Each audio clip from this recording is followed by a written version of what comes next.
तो hello friends, welcome to my channel. मेरा नाम है चंदन, आप देख रहे हैं एजुकेशन में गुप्ता जी। तो आप सभी के लिए 25 मोस्ट इंपॉर्टेंट क्वेश्चन लेकर आ चुका है दोस्तों, जो कि हिंदी का है।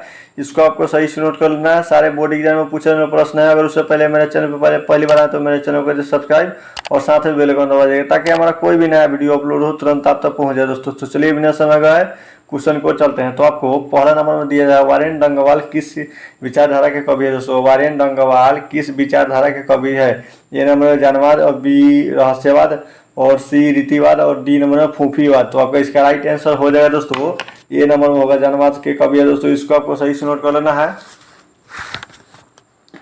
तो चलिए अगले क्वेश्चन को चलते हैं। तो आपको दूसरे नंबर में दिया, निम्नलिखित में किसका उच्चारण कंठ से होता है दोस्तों? निम्नलिखित में से किस शब्द का उच्चारण कंठ से होता है? तो आपको ऑप्शन दिया जा रहा है नंबर में प से, और बी स से, और सी ज से, और डी ख से। तो आपका इसका राइट आंसर हो जाएगा दोस्तों दूसरे का डी नंबर में होगा, जो ख होगा। इसको आपको सही से नोट कर लेना है। जब ख आप बोलिएगा उसका उच्चारण कंठ से होता है, तो जैसे कि आप बोल कर देख सकते हैं। तो चलिए अगले क्वेश्चन को चलते हैं। और अर्थ, तो आपको तीसरे नंबर में दिया है हिंदी में अतः अंतः अर्थ वर्ण की संख्या कितनी है दोस्तों? हिंदी में अंतः अर्थ वर्ण की संख्या कितनी है? नंबर में 2, बी 3, और सी 4, और डी 5। तो आपका इसका राइट आंसर हो जाएगा दोस्तों 3 का सी होगा दोस्तों। इसको आपको सही से नोट कर लेना है। 4 होगा हिंदी में अंतः अर्थ का 4 होगा, इसको आपको सही से नोट कर लेना है। चलिए अगले क्वेश्चन को चलते हैं। तो आपको 4 नंबर में दिया जा रहा है, रमेश का सही संधि विच्छेद होगा, मतलब इनमें से कौन सा संधि विच्छेद सही है रमेश का? तो आपको इसको ऑप्शन दिया जा रहा है। ए नंबर में र जोर में, और बी में रामा जोर एवं, और सी में राम जोर एस, और डी में रामा जोर इस। तो आपका इसका राइट आंसर हो जाएगा दोस्तों, डी होगा दोस्तों। रमेश का सही संधि विच्छेद रामा जोर इस होगा। इसको आपको सही से नोट कर लेना है। चलिए अगले क्वेश्चन को चलते हैं। तो आपको 5 नंबर में दिया है, यशोदा का संधि विच्छेद क्या होगा?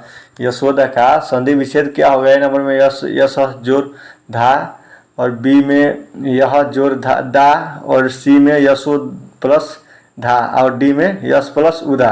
तो आपका इसका राइट आंसर हो जाएगा दोस्तों 5 का ये नंबर होगा। इसको आपको सही से नोट कर लेना है। यश प्लस दा होगा दोस्तों यशोदा का सही संधि विच्छेद। इसको आपको सही से नोट कर लेना है। चलिए अगले क्वेश्चन को चलते हैं। तो आपको 6ठे नंबर में दिया है, भाववाचक संख्या नहीं है। इनमें से कौन सा शब्द भाववाचक संख्या नहीं है? ए नंबर में लड़ाई, बी मिठाई, और सी चतुराई, और डी उतराई। तो आपका इसका राइट आंसर हो जाएगा दोस्तों बी नंबर में होगा मिठाई, जो एक की भाववाचक संख्या नहीं है। इसको आपको सही से नोट कर लेना है। चलिए अगले क्वेश्चन को चलते हैं। तो आपको 7 नंबर में दिया है, व्यक्तिवाचक संख्या इनमें से कौन है दोस्तों? व्यक्तिवाचक संख्या इनमें से कौन है? ए नंबर में यमुना, बी गाय, और सी पहाड़, और डी आम। तो आपका इसका राइट आंसर हो जाएगा दोस्तों ये होगा। इसको आपको सही से नोट कर लेना है, यमुना होगा।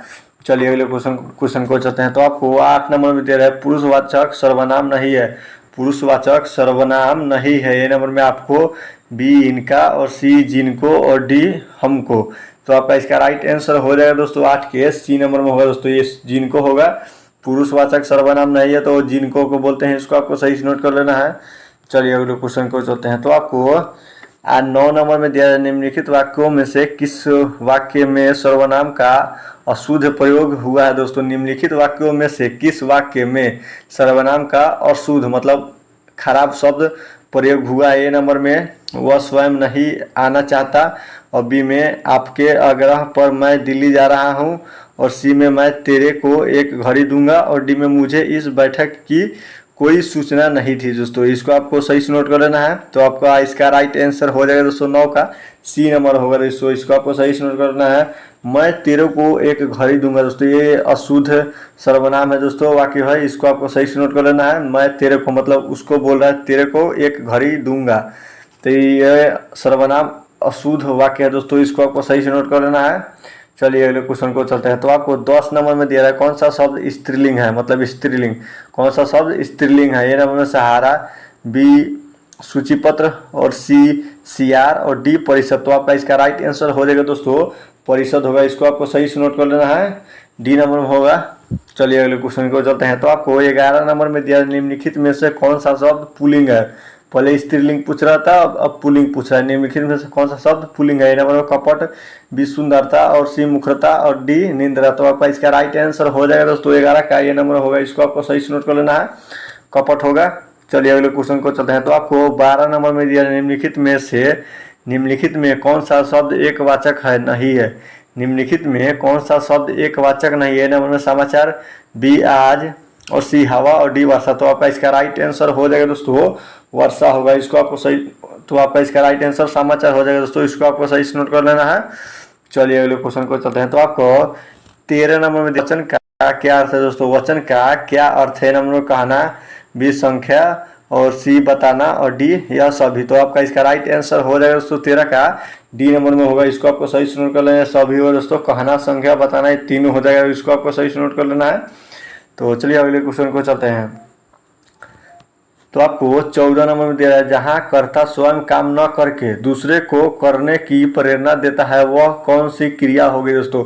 जहाँ कर्ता मतलब काम करने वाला न करके दूसरे से करवा के वो वहाँ पे कौन सी क्रिया होगी। ये नंबर प्रेरणार्थक क्रिया और बी सकमर्क क्रिया और सी संयुक्त क्रिया और डी रंजक क्रिया। तो आपका इसका राइट आंसर हो जाएगा तो 14 का ये नंबर में होगा। इसको आपको सही से नोट कर लेना है। प्रेरणार्थक क्रिया होगा, आपको इसको सही से नोट कर लेना है। चलिए अगले क्वेश्चन को चलते हैं। तो आपको 15 नंबर में दे रहा है, बच्चे खेलते खेलते थक गए हैं। वाक्य किस क्रिया का उदाहरण है दोस्तों। बच्चे खेलते खेलते थक गए हैं, यह वाक्य किस क्रिया का उदाहरण है। प्रेरणार्थक क्रिया, बी समापिका क्रिया और डी असमापिका क्रिया और सी और डी संयुक्त क्रिया। तो आपका इसका राइट आंसर हो जाएगा दोस्तों 15 का सी नंबर होगा। इसको आपको सही से नोट कर लेना है।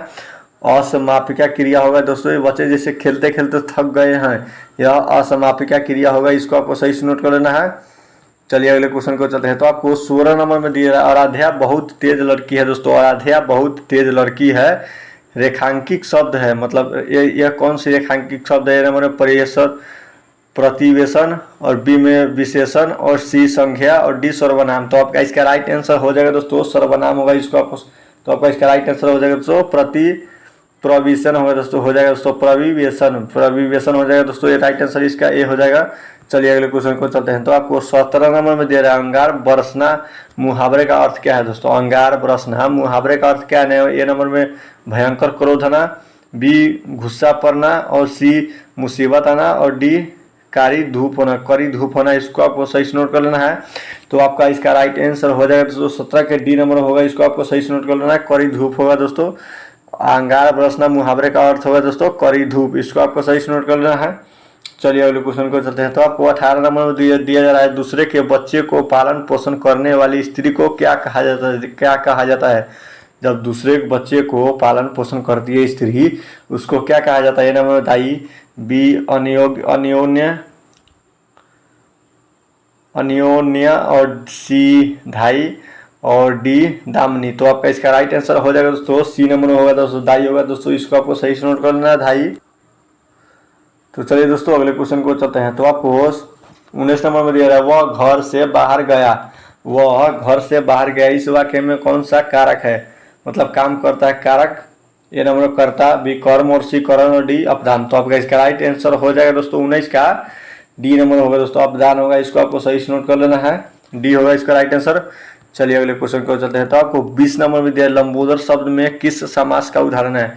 लंबोदर जो शब्द है उसमें किस समास का उदाहरण है। नंबर में द्विंद और बी द्विंगु और सी बहुव्रीहि और डी कर्मधारय है। तो आपका इसका राइट आंसर हो जाएगा दोस्तों सी होगा बहुव्रीहि होगा दोस्तों। इसको आपको सही से नोट कर लेना। तो इसको आपको सही से नोट कर लेना है। चलिए अगले क्वेश्चन को चलते हैं। तो आपको 21 नंबर में दिया है, 10 मुखी शब्द किस समास का उदाहरण दोस्तों। 10 मुखी शब्द किस समास का उदाहरण है। कर्मधारय, बी बहुव्रीहि और सी तत्पुरुष और डी द्विंगु। तो आपका इसका राइट आंसर हो जाएगा दोस्तों ए नंबर में होगा दोस्तों कर्मधारय होगा। इसको आपको सही से नोट कर लेना है। चलिए अगले क्वेश्चन को चलते हैं। तो आपको 22 नंबर में दिया है, अनुवाद में कौन सा उपसर्ग है दोस्तों। अनुवाद में कौन सा उपसर्ग है। नंबर में अ, बी अनु और सी अन और डी अ। तो आपका इसका राइट आंसर हो जाएगा दोस्तों 22 के बी नंबर होगा दोस्तों अनु होगा। इसको आपको सही से नोट कर लेना है। अनु होगा इसका राइट आंसर बी। चलिए अगले क्वेश्चन को चलते हैं। तो आपको 23 नंबर में पूछा जा रहा है, अर्थ का विपरीत क्या होगा दोस्तों। अर्थ का विपरीत क्या होगा। ए नंबर में अर्थ, बी व्यर्थ और सी अनर्थ और डी अपदर्थ। तो आपका इसका राइट आंसर हो जाएगा दोस्तों सी नंबर होगा। अर्थ का विपरीत क्या होगा दोस्तों? अनर्थ हो जाएगा। इसको आपको सही से नोट करना है। चलिए अगले क्वेश्चन को चलते हैं। तो आपको 24 नंबर में दिया है विज्ञान में कौन सा प्रत्यय है? विज्ञान में कौन सा प्रत्यय है? ए नंबर में अन, और बी में विज्ञ, और सी में आन, और डी में बी। तो आपका इसका राइट आंसर हो जाएगा दोस्तों 24 का सी नंबर हो जाएगा दोस्तों। विज्ञान में कौन सा प्रत्यय है? तो आन होगा दोस्तों। जैसे प्रत्यय अप्रत्यय आगे को बोला जाता है, जैसे बी है तो अप्रत्यय में बी हो जाएगा। अब प्रत्यय जो पीछे का होते हैं, जैसे लास्ट वाले जो शब्द है उसके पीछे का होगा दोस्तों। तो जैसे विज्ञान है तो जैसे आ रहा है तो आन हो जाएगा इसका प्रत्यय में। इसको आपको सही से नोट कर लेना है, आन हो जाएगा। विज्ञान शब्द में कौन सा प्रत्यय है? तो आन होगा। इसको आपको सही से नोट कर लेना है। चलिए अगले क्वेश्चन को चलते हैं। तो आपको 25 नंबर में दिया है इनमें से पंछी का पर्यायवाची शब्द कौन सा है दोस्तों? इनमें से पंछी का पर्यायवाची शब्द कौन है? तो ए नंबर में गगुर, और बी नंबर में कबूतर, और सी परिंदा, और डी कौवा। तो आपका इसका राइट आंसर हो जाएगा दोस्तों सी नंबर परिंदा होगा दोस्तों। इसको आपको सही से नोट कर लेना है। पंछी का जो पर्यायवाची शब्द है वो परिंदा हो जाएगा। इसको आपको सही से नोट कर लेना है।